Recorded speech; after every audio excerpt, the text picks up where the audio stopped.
Some people don't react when things go wrong. No panic, no raised voice, no visible fear. And people always say the same thing. Wow, you're so strong.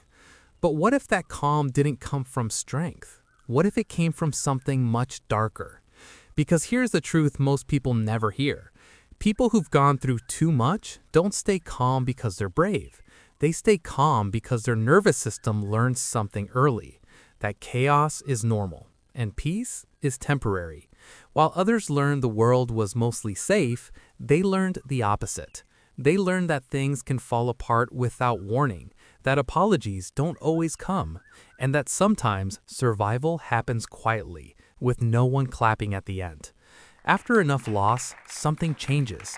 Pain stops feeling shocking. It starts feeling familiar.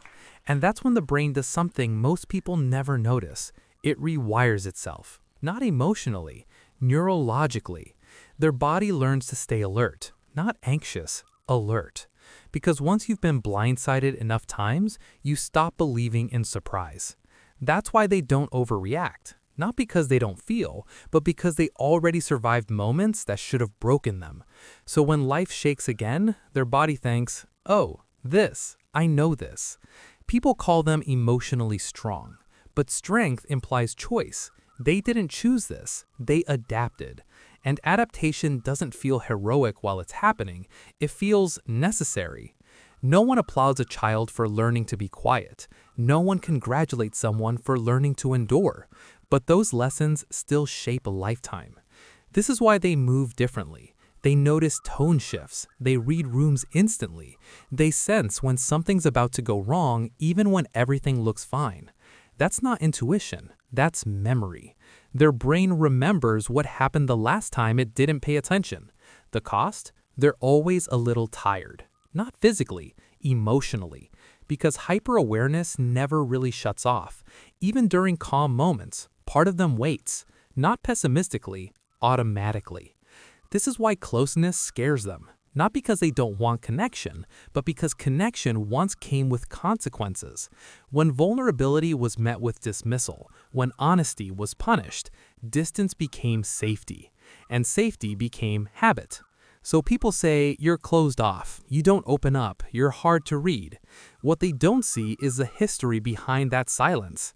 Let me say this clearly. People who've gone through too much are not cold, they're careful, and there's a difference.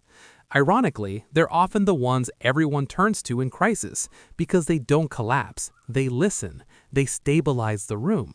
But here's what no one notices. They're always the strong one, rarely the supported one. They can be surrounded by people and still feel alone.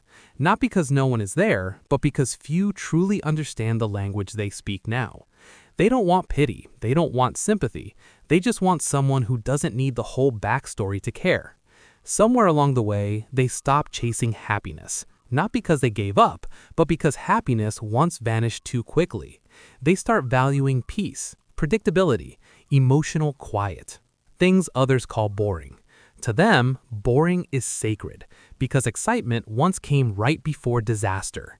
So calm became the goal, not joy, stability. There's grief they rarely talk about. Not just for people lost, but for versions of themselves that never got to exist. The carefree one, the naive one, the one who believed life would be fair.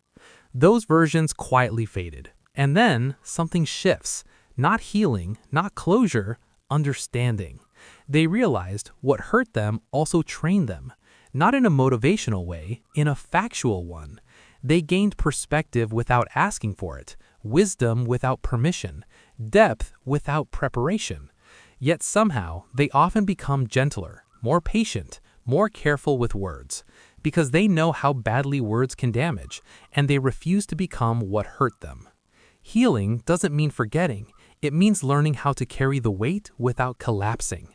They learn when to rest, when to walk away, when protecting peace matters more than explaining themselves. They don't want applause, they don't want medals for survival. They want something much smaller. A life that feels safe. Love that doesn't come with fear. Silence that doesn't feel threatening. And if you meet someone like this, understand something important. The fact that they still love at all is not small.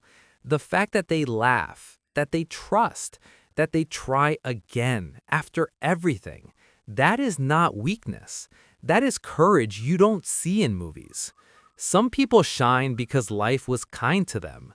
Others shine because life wasn't, and they chose not to become cruel in return. If this story felt familiar, it's not because you're broken, it's because you survived. And survival changes people, quietly, forever.